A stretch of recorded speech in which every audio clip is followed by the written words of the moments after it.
რა არის ცოდვა? ჩვენ ხო ვიცით, რომ იესო მოვიდა რისთვის? იესო მოვიდა იმისთვის, რომ ცოდვისგან გაგვანთავისუფლოს. იესო ნიშნავს ხსნელს ცოდვისგან.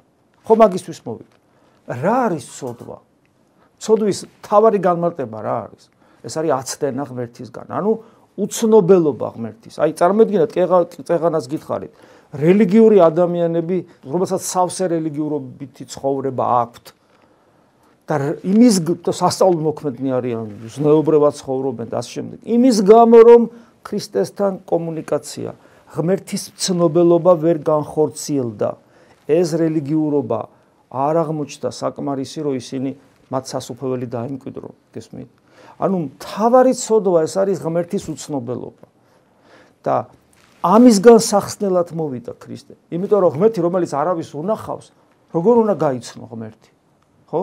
ცნებების გაძლევს წინასწარმეტყველის მიერ, ამ ცნებებს ასრულებ, კარგია, ემზადები იმისათვის, რომ თუ ღმერთს დაინახავ, იცნობდი, მოვიდა და ვერ იცნეს.